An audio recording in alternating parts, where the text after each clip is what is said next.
Hello, everyone. It's Lisa Tucker, and I'm very honored because today I'm speaking with Dr. Jack Bourla, who is the president of Sherman College of Chiropractic. And today we're going to be discussing more about the Chiropractic Freedom Coalition. But first of all, thank you so much, Dr. Jack Bourla, for being here today.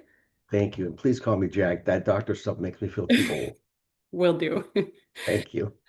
So, Jack, could you tell me a bit more about your journey in chiropractic before we dive deeper into the Chiropractic Freedom Coalition?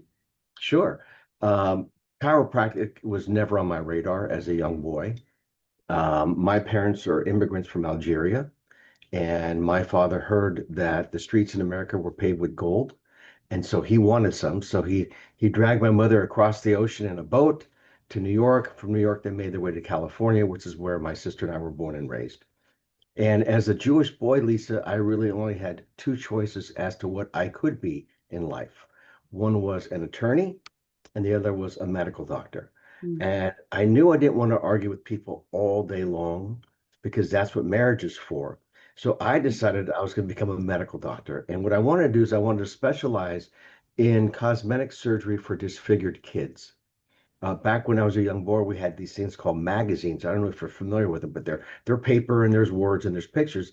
But every year, Life magazine used to do an expose on children with these horrific disfigurements, cleft palates and skin disorders and tumors. And it just, if I don't do something about this, these kids will never have a normal life. So my goal was to become a medical doctor specializing in this cosmetic surgery for disfigured kids. So I did my science background as an undergraduate. I did master's work in physiology and behavioral biology, and I was on my way to medical school. And then I met a girl, and this girl was a bit older than me, had two children from a previous marriage. So I had to pick, do I want this family unit or do I want medical school? And I picked the family unit. And the universe always has a plan for all of us, as you know. And as I look back and reflect, I realized that all the things I had gone through were supposed to have happened for me. So anyway, medical school was out, so I got different jobs. I taught for 2 years at San Francisco State University in the biology department. I was a family planning counselor. I was the administrator for the Stanford University Blood Center. And while I was there, I became very good friends with the two medical directors who were starting a new biotech company. And they said to me, we would like for you to run this biotech company. And I was young. I said, of course I will. So I did. And I was in biotech for about 10 years. I did quite well. I hustled, I worked hard. And I got to the level of a director, but my boss was a senior vice president and he wasn't going to go anywhere. So I figured I'm about done in biotech. So after 10 years, working in the 1980s when they paid us a ton of money and gave us lots of stock as if it was candy, I said, I'm going to leave biotech. And I did something that I don't recommend anybody does. And that is I went and I bought three restaurants. So I owned and operated three restaurants. It was just awful. After 5 years, I said, I can't do this anymore. So I'm 39 years old and I'm wondering, what am I going to do with my life? And I knew I always wanted to help people in some fashion. And my wife, one morning on New Year's Day, woke up unable to move her legs. We had gone out the night before and it was fine. Woke up, couldn't move her legs. So I put her in the car, took her to the emergency room. They admitted her, they imaged her, they medicated her, they injected her. And after several hours, about 3:30 in the afternoon, they said, that's all we can do. Go home and see what time will do for you. Mm. So I went home, we were distraught, put her back in the car. And on New Year's Day, I always call my friends to wish them happy birthday, a happy new year. And one of my friends said, and I told him what happened. He says, why don't you call my chiropractor? Mm. And I said to him, what's a chiropractor? And he says, well, he's a guy who works with the body. He improves the nerve system function. And I said, what is he going to do that this modern medical facility didn't do? He says, I don't know. You got nothing to lose. Call him. And he says, but it's New Year's Day. He said, call him anyway. So I called this guy on New Year's Day. He answers his phone. I could hear people in the background, kids. So I'm thinking one of two things. He's either really desperate for business or he's crazy or maybe both. So I explained to him what my situation was with my wife, and he was very understanding. He says, listen, I really can't do anything unless I examine her. I said, well, that would be awesome. When can I bring her in? He said, how about 5:30? I said, where's your office? He told me, he said, fine, I'll see you tomorrow at 5:30. He said, no, no, no, no. I'll see you today at 5:30. And I said, but doctor, it's New Year's Day. And he said, oh, I know what day it is, but I took an oath. And Lisa, those words, I took a note, never left the back of my head. So I Wow. brought her in. He explained, he was very nice. He explained what he was going to do, what he was looking for. He did this thing. He got on top of her. I said, dude, what are you doing? He said, trust me. He did this thing. I heard that horrible cracking sound. She sat up and walked out. And I thought, oh my God, if he can help her, he could probably help me. So she and I went every Friday at 4 o'clock in the afternoon. We never missed unless we were out of town or his office was closed. And it wasn't because I had a headache or back pain or sciatica or indigestion. It's because I knew my body functioned better. And so we went until he passed away. And then when he passed away, we found somebody else. But that was in the back of my mind. So I thought chiropractic. So fortunate at the time I lived in the San Francisco Bay Area in California, there were two schools, there's Palmer West and Life West. I researched both. I picked Palmer West. So I was a 39-year-old, oldest guy in my class, starting at Palmer West, and I never looked back. It was the greatest educational experience I've ever had. Long Wow. story, sorry. No, I love it. It's a beautiful story. Absolutely It is. beautiful. And It I love is. what you said about the chiropractic oath. Like no, I took an oath. Like, I'll see you today. Like, Yeah. what a mentality to serve humanity with chiropractic, right? So that's Yes. fantastic. Those words told me that he was committed. Yes. He Yeah. was committed to doing something much bigger than himself. Yeah, And as we know, this is what chiropractic is. Is way bigger than any one of us. exactly. Yeah. And yeah, because speaking on that big vision of chiropractic, I think that's often where some people in the profession miss the point of chiropractic. Like, we're in this for this huge vision, and the impact that chiropractic can have on humanity is enormous. It's enormous Yeah, it's and immeasurable. immeasurable. And what would truly the world look like if everyone would get checked for vertebral subluxation Hmm. after birth? Like, it's sometimes crazy to even think about that, and like Hmm. how big the impact would be. You And know, yeah, I'm sorry. BJ talks specifically about this. If you read Stevenson's Volume 14, the chiropractic textbook, Article 399 talks about BJ's utopia, and he describes what the world would look like if everybody was free of vertebral subluxation. yeah, And once you understand the the enormity of the ill effects of vertebral subluxation on the human experience, then you start to say, well, maybe this has something. And some people are waiting for these, quote unquote miracle stories. I don't believe there are any miracles. I believe there's restoration of normal physiology, but I don't believe there's miracles. Because otherwise that would be supernatural. And by definition, chiropractic is not supernatural, it's things natural. it's a natural result of, yeah, Yeah. of that. So you remove the interference and in whatever fashion that is, there's so many different theories about how that works. But if you remove the interference of transmission of the mental impulse, you can expect to have a much more fulfilling and greater life than if you had interference because of the vertebral subluxation. Yeah. It's so simple. If you think about, if there's one undeniable truth, like self-evident truth about chiropractic that should be protected at all costs, what would you say that is? I think I already know your answer. Yeah, it's the eradication of vertebral subluxation. Yeah. And in whatever fashion that is, some people, use bony osseous adjustments. Some people do a little bit more of a tonal work. Whatever the fashion is, as long as we're addressing that entity, which makes us so separate and distinct from all other professions. No one else addresses vertebral subluxations. In fact, there are some people who deny it even exists. But when you have people who come to your office, and we have science that now shows that when you make a spinal adjustment, you affect the brain. And we Mm. can measure these things. There's equipment coming out now. I was just recently exposed to something at Mile High in Colorado. This guy has this device, it goes on your head, it's measuring your brain waves, and it shows the effects of vertebral subluxation and then the post correction. And you can see visible changes in the brain. So we know that's happening. We've for many, many years, we guessed that was happening by the results that we saw. But now we have objective measurements to actually show that changes occur within our physiology as a result of a vertebral subluxation correction. Yeah, absolutely. And I think at least I expect that as the president of Sherman College of Chiropractic, sometimes maybe that core value has been tested, maybe due to political bodies or Sure. external pressures.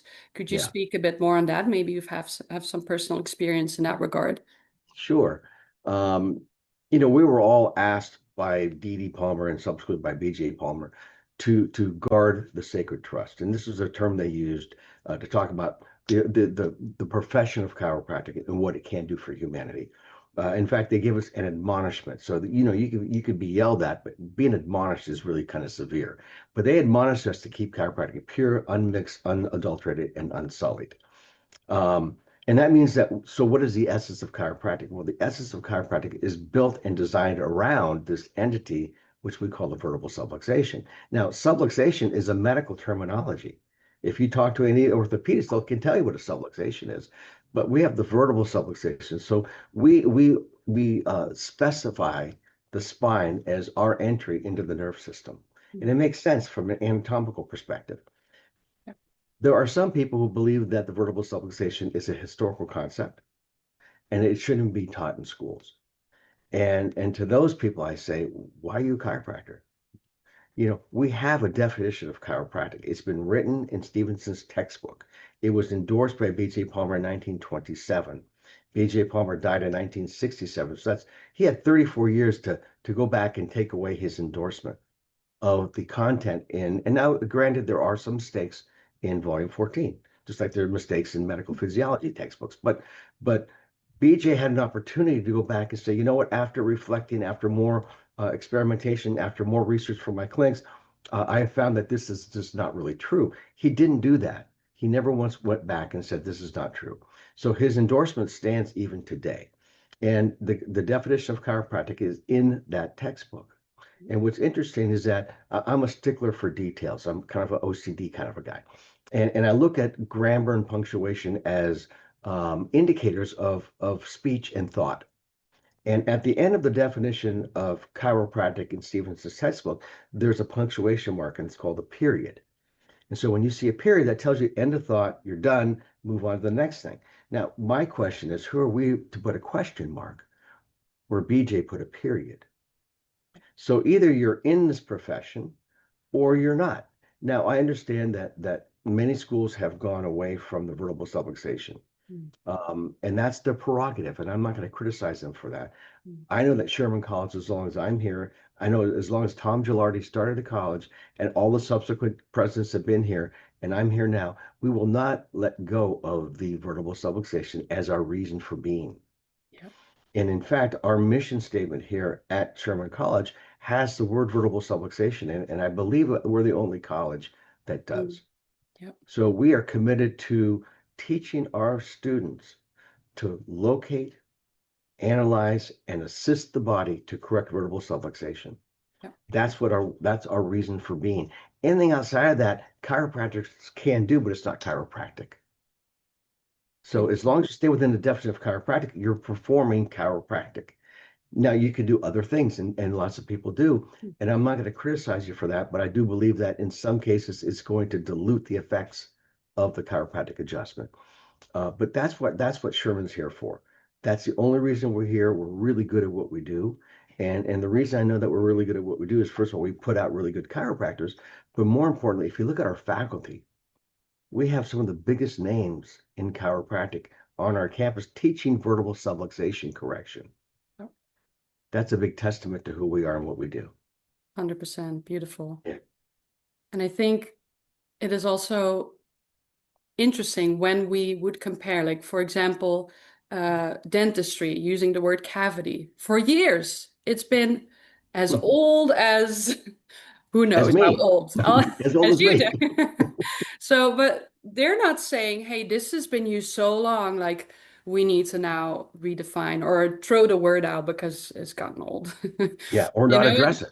or not address it, or just, yeah, it's just it's a bit silly to me. And Yeah, I think it's beautiful what you're doing at Sherman College. thank you. I visited, and the college, it just screams chiropractic everywhere, and it's just you can see the heart for chiropractic in that college, and it's absolutely stunning. Thank you for Um, noticing. yes, so talking about like protecting the core value and that core principle of chiropractic, that brings in the word freedom for me, the Mhm. Chiropractic Freedom Coalition, and the freedom to teach principled like chiropractic, subluxation-based chiropractic.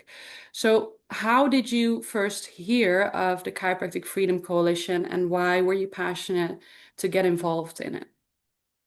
The Chiropractic Freedom Coalition is an extension, if you will, of a movement that happened many, many years ago.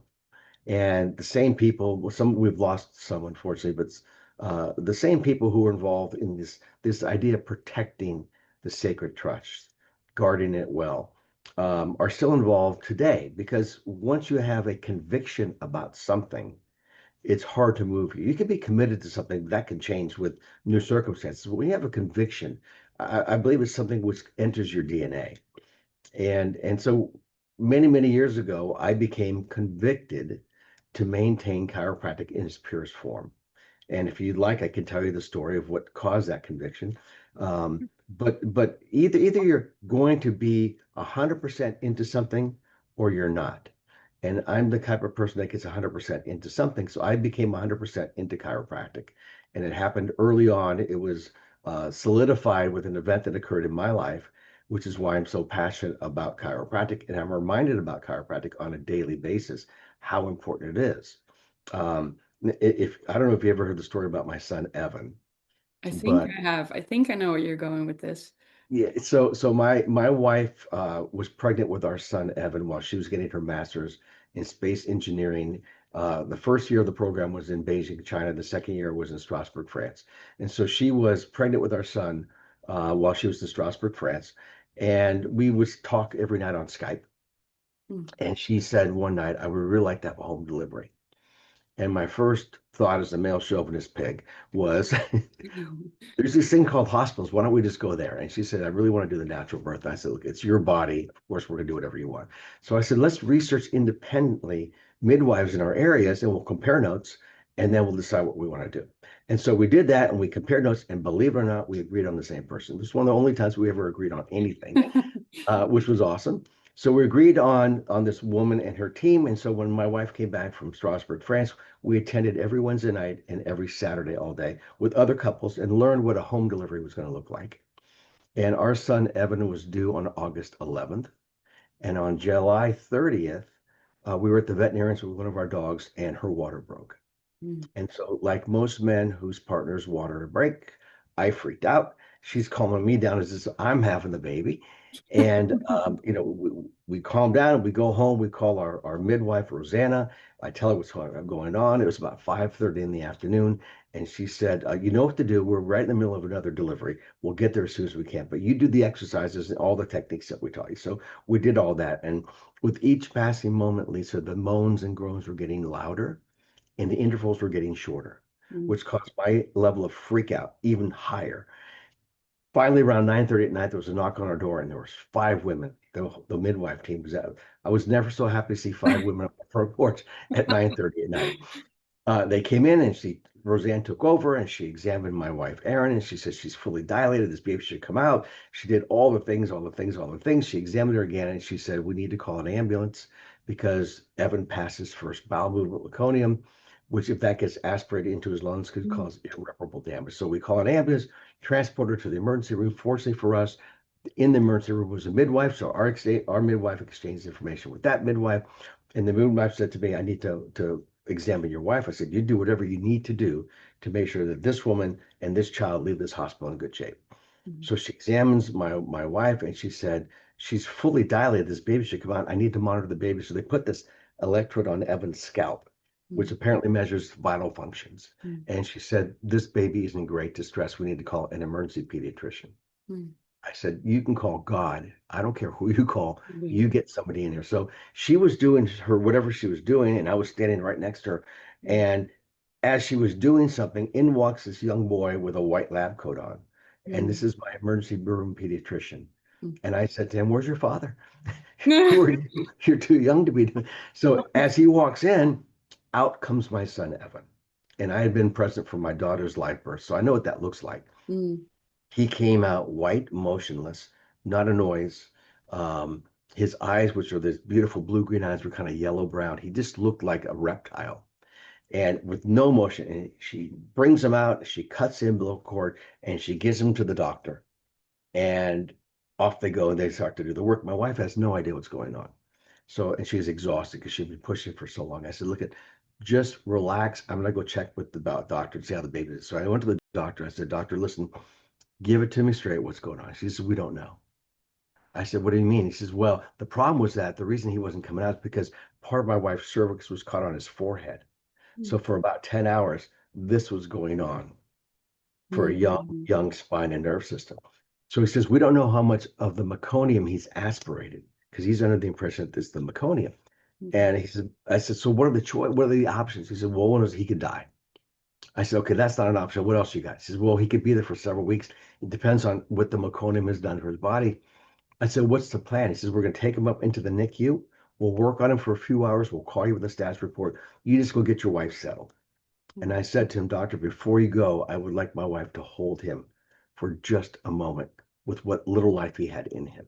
He said, do it quickly. So I grabbed my son, Evan, and as I was walking to my wife, my chiropractic brain kicked in. And I'm thinking, 10 hours of this, what must his upper cervical spine look like? So I headed him to her. I said, hold him for a second. I palpated. Now, I didn't have thermography. I didn't have cone beam CT. I didn't have x-rays. I had nothing but two hands, some clinical skills, and a desire to maybe do something for him. So I palpated him, and it felt to me, Lisa, like his atlas was in another state. Mm-hmm. So as we're trained to do, this gentle pressure, sustained pressure, I did that a couple of times. I rechecked him. I said, it feels better to me.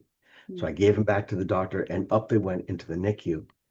And I got my wife settled. And after about 45 minutes, I said, I'm going to go check on the baby.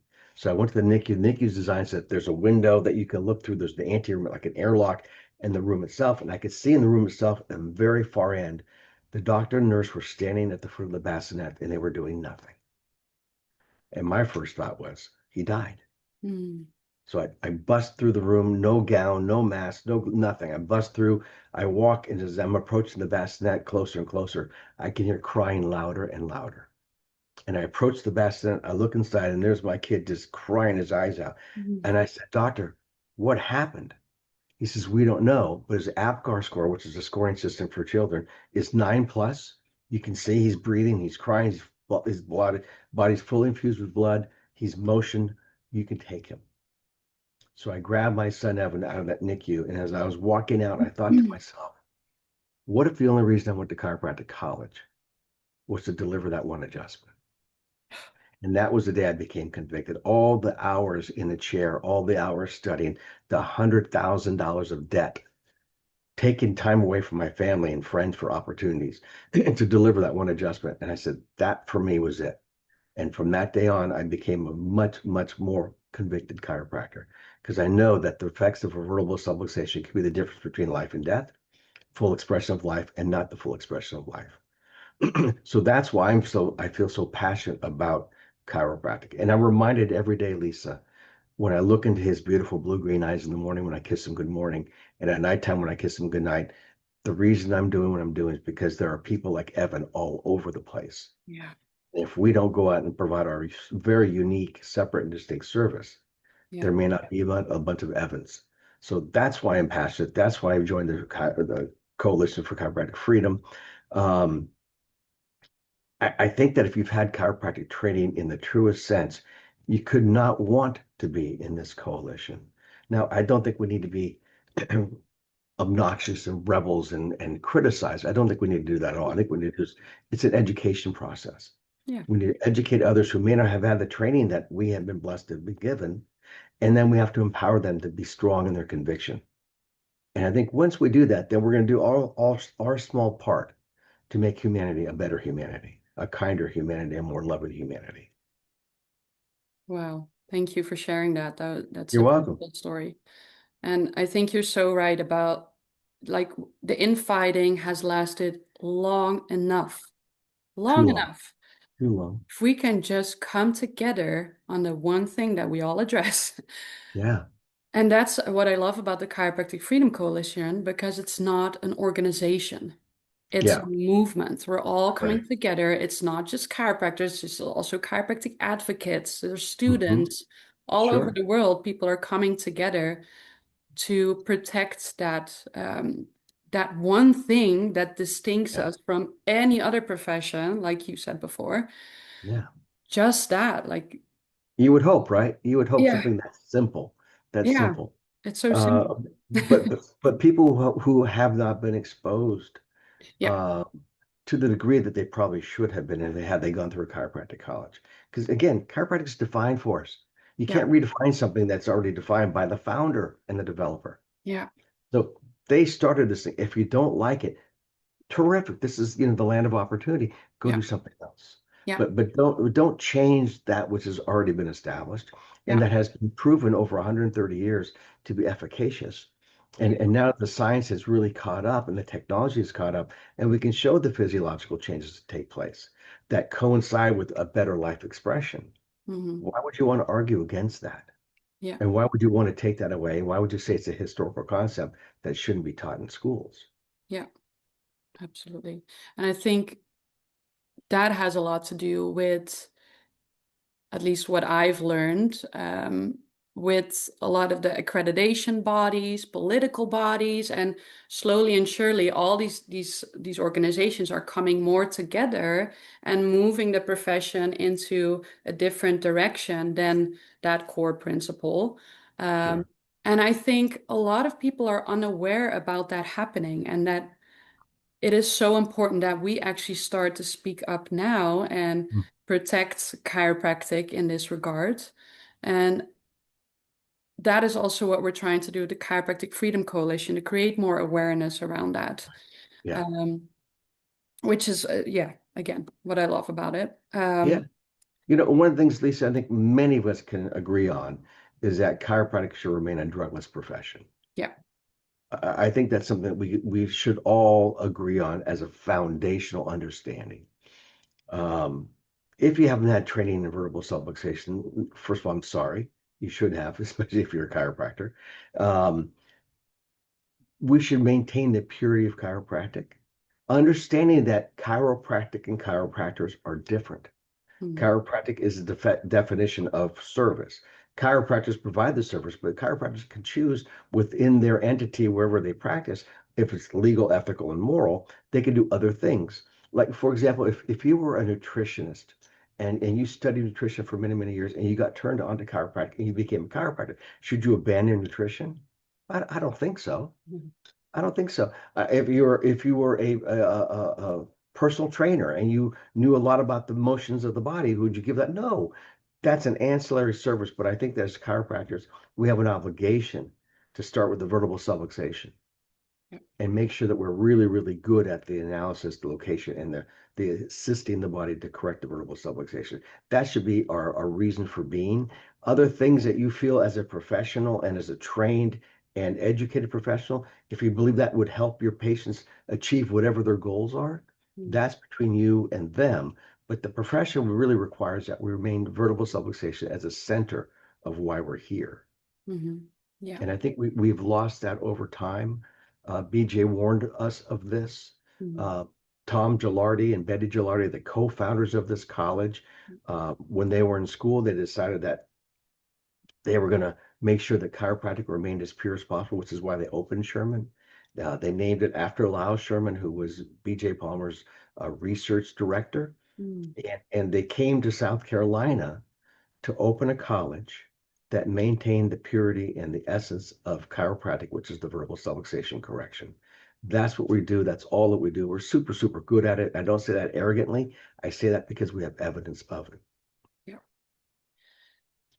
When we look at the education in chiropractic, because with your perspective, being president at Sherman College, after graduation, what students have to do now is go through extensive and very expensive board exams.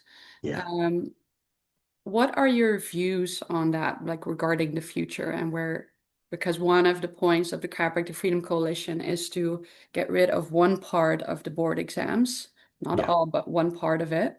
Mm. What are your views on the board exam, in your opinions?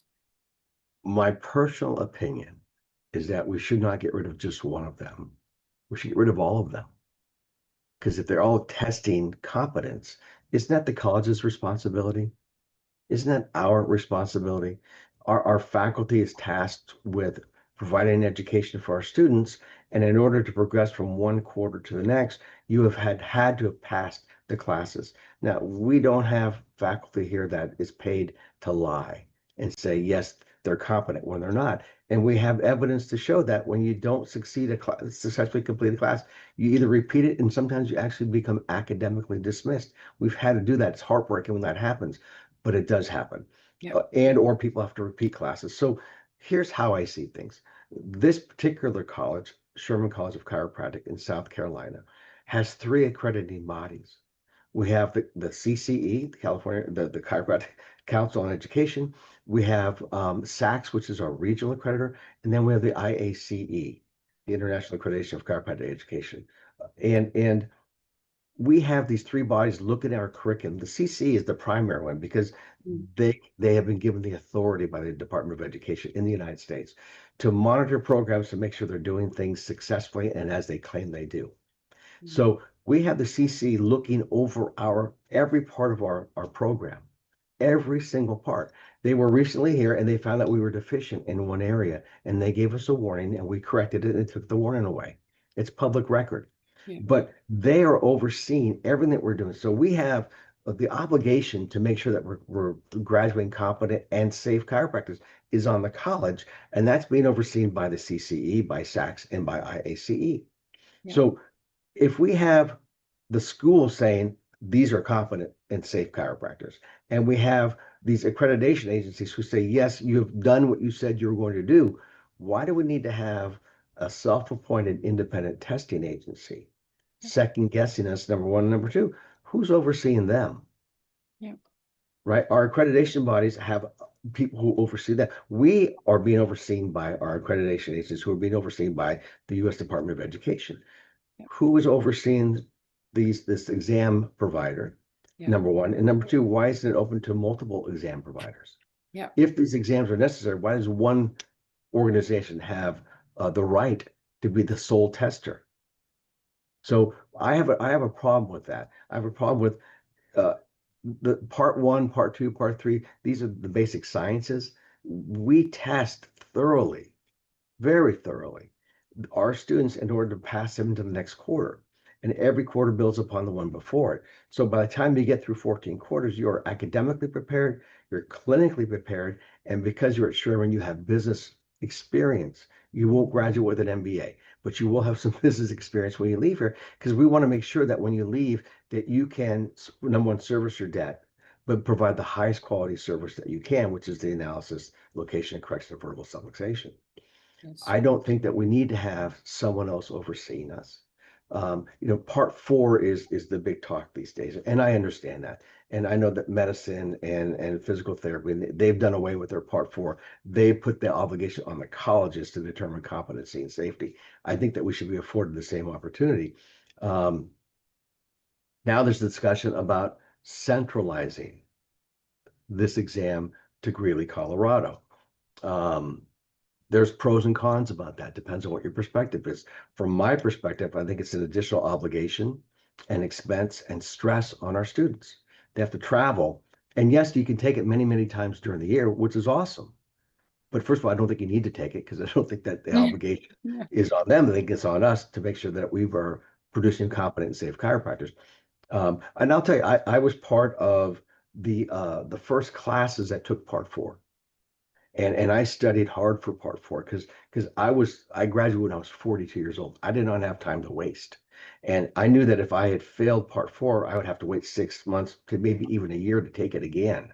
Yeah. So I didn't want to do that. So I studied hard. I took Irene Gold's preparation courses. And when I left part four, I did not say, wow, because of that test, I now feel confident and safe. That wasn't even in my thought. My thought is I'm going to dump this information, that which I don't think I'll ever use. It's amazing how much you still remember though. Because my job as a chiropractor is to look at a human being, evaluate them and the nerve system and decide, do they need to be adjusted? And if so, what's the best fashion in which to do that? Yeah. That's my job. Yes, I have to establish a relationship. Yes, I need to know more about their history. Yes, I need to know about their daily activities. Mm. But it's not my job to advise them on their daily activities per se, unless I have an expertise in that. Just like it's not my job to check their brake fluid, to make sure they have brake fluid, to make sure they don't, get in a car crash. Hmm. That's their up. They have to take a responsibility. My responsibility is to be the best that I can be at the location analysis and assisting the body to correct vertebral subluxation. And if I can do that and provide that service, and I did it as a competent chiropractor because of the training I received in school, not because of an examination that I took, I think that I could provide a pretty good service. And I did so for over 25 years. Yeah, couldn't have said anything better myself. Beautifully stated, Jack Bourla. Well, thank you. Thank you. Um, I think that's a beautiful way to end this interview. Well, I appreciate, first of all, I love being in your company. I appreciate when you were here at Lyceum last year with your Zetas. That was awesome. Yeah. And it's always nice to be able to bridge internationally conversations. Yes. We're in the US, you're in Europe. I hope that we have a lot of discussions with Latin America. I know that we have been and will continue to in the Orient, in Australasia. So we have this opportunity to really interweave internationally the idea that we must protect Yeah. vertebral subluxation as our reason for being. Yeah. And so I appreciate the conversation.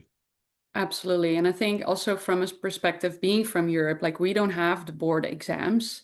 Uh, Yeah, However, like it doesn't mean that it's any less important that we still get involved on the core protection of the detection and correction of vertebral subluxation if sure. necessary. Like whatever happens in the States, like that will come to Europe and South America, Yeah. everywhere next as well. So I think it's like, yeah, international thing, like you said, and it's important that we all come together on that. Um, And do it with kindness. yes, We do it with dignity. Don't do it with hate in your heart. Don't do it to exactly. make someone else wrong. Meet people where they're at. Yeah, and I think we're all entitled to have our opinions, but some things we can't bend, and that is what is our reason for being? Yeah, It's already been established for us. So let's honor that. Let's do the best we can to keep that, perpetuate that, and to make sure that the people that are going to follow us are well trained, so yeah. they are competent and safe to go out and change the world. 100%. Yeah. So lastly, I want to call to everyone's courage to get involved to the Chiropractic Freedom Coalition. You can check out the website and get involved. If you don't have any time to give, like you can support us with a monthly donation or a one-time donation. Um, Nevertheless, get involved and look at the website. And if you have any questions, feel free to reach out. Thank you again, Jack, for talking with me today. And I look Thank you forward for to the opportunity. connecting with you next year at Sherman Lyceum. Can't Awesome. wait to see you.